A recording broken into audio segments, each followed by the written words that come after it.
Hi.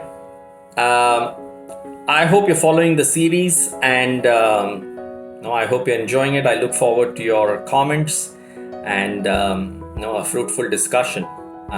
Do buy the book. It's available on Amazon as well as your favorite bookstore nearby. We were discussing actually the process of how the book came about, and we were still on the key terms that were available on the jacket itself. And one of the key words that is used out there is happiness.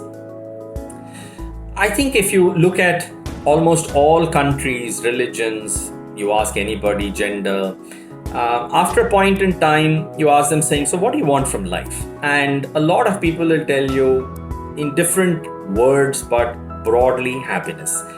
And a lot of religions or various other practices try to help you through that particular place, minus all the interpretations that people may have, but somewhere they kind of get you into that place.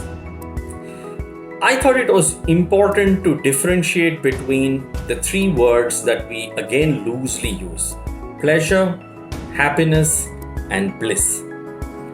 Pleasure is something when we interact with the material world and what we get, which is momentary. So I may be a big fan of eating potato chips. I eat it today, I ate it yesterday, I ate it every day of my life for the last 40 years.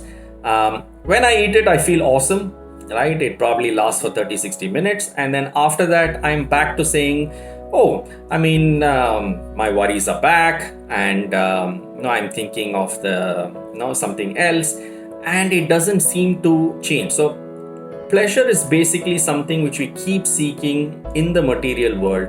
And one of the quests of a spiritual journey is to lower those pleasures, because that is where we are kind of artificially going after something which we believe is happiness. Then comes happiness. So imagine you were on a holiday, and now, apart from the best hotel and the best car and the best rides and whatever you went in, there is something that actually you go through during the holiday and after the holiday, which is the emotions and the memories and something that you share with somebody else, which lasts you probably even a lifetime. The emotive side of it, which we have, deeper, pure instinct that we have as emotion, that is something which is where happiness kind of comes in. The third part of it is when we finally realize that God and I are pretty much the same. A favorite quote of mine says that a man who has found his true self is God. A God who has lost his true self is a deluded man. So the core principle of Advaita Vedanta, which is non-dual Vedanta, is that you and I now, today,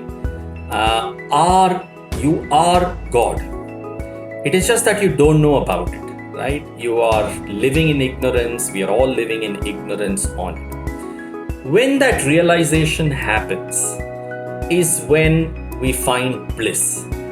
So I was careful to saying that what am I trying to convey through the messages in the book, and happiness is where the first step of it, which is there. And then as you go through the journey and you put the book to practice, I hope you get bliss.